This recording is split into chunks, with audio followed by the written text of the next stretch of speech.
So this is almost all purpose, and I'm going to comment on some musical aspects of their performance and some aspects of how they actually performed in relation to the hypothetical audience and a few other details, I guess. So the musical aspect, the first thing I noticed was that there was like a tempo shift in the beginning. So the keyboard player came in, and then when the drummer came in, it was faster. It was not the same tempo. And it seemed like that settled after a while, but it was a little awkward at first. Um, Otherwise, I thought musically overall they have a really good sound.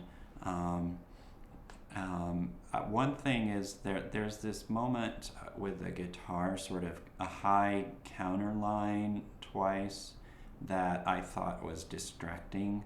If I can find that, I'll play that part.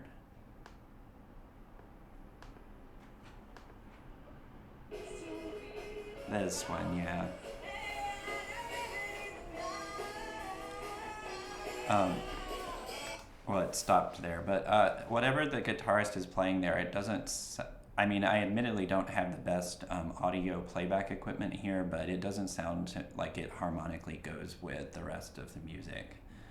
Um, and the singer has a really nice voice, definitely. In terms of how the song was adapted to the genre, I don't know. I read on your website that this is a punk group. Is that correct? Or that's how they're identifying themselves? It doesn't sound punk to me at all. It sounds sort of more along a classic rock or sort of frat rock sound. For what that's worth, I mean, I thought it succeeded in that kind of sound, but it didn't. It doesn't sound punk to me, I would say. Um, the What else was there? Was one other thing.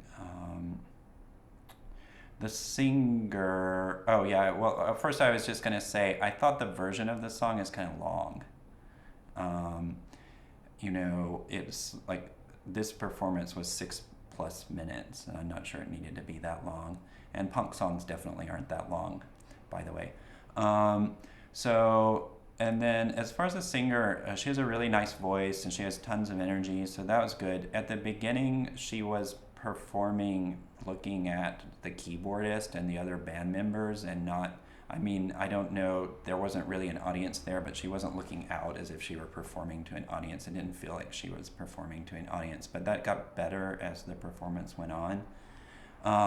And finally, just a little side note, I don't like seeing people perform without shoes. Well, I'm not sure exactly what robot rock is, but that was a really good performance, I thought. I'm assuming, I mean, it's obviously somewhere on the hard rock spectrum, and they had a really definite personality, so I could see why they would have a following already. I thought yeah, it was really engaging. I didn't get bored during the performance at all. Um, the singer is really good and had a lot of personality. Um, the bassist also I thought contributed a lot to the performance rhythmically, I would say. I did think the guitarist just looks bored. So I assume he was maybe not trying to distract from the singer, but he could at least, move a little. He's kind of just standing there frozen. Um, yeah, I mean, I thought it was a really good rendition of the song. It actually made it a lot more interesting than the original song. I especially like the part where the singer did like the speak over and then built up to the yelling. I thought that was really good. I could have done without seeing the lyric sheet. And I guess I'd say maybe, this band could have a little more a unified visual presentation. I mean, I realize this is just playing in the studio, but the singer has a rather fearsome persona, which seems somewhat incongruous with her visual self-presentation. So I don't know if she wants to play up how she looks and to look a little more, scary, or if she wants to keep that incongruity.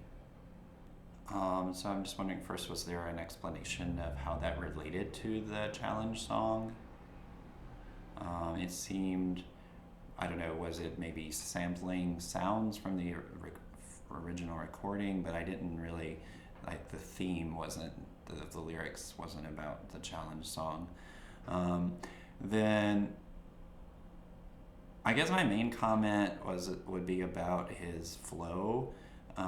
It seems to me it's like really sticking to the 16th note beats. It's just going da da da da da da da da da da da da da da. It's too close to the beat all the time, and it would have more dynamism if it were looser and pushing and pulling around the beat more. It sounds very a little too square, I'd say. So yeah, and as far as the lyrics, I don't know. Well, they struck me as kind of cheesy.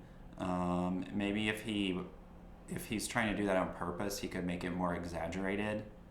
Otherwise, if they were trying to come off as like a hip seduction, that wasn't really working. But I assume it was meant to be kind of funny, cheesy. And yeah, I guess, but the main thing I would say would be about the flow, that it could be more dynamic. I did like, the background beats that I assume he had created. I like those. But I didn't get the flow, and I didn't really understand the relationship to the challenge song. Okay, well, that wasn't a lot to work with. It was much shorter than what we have from the other people.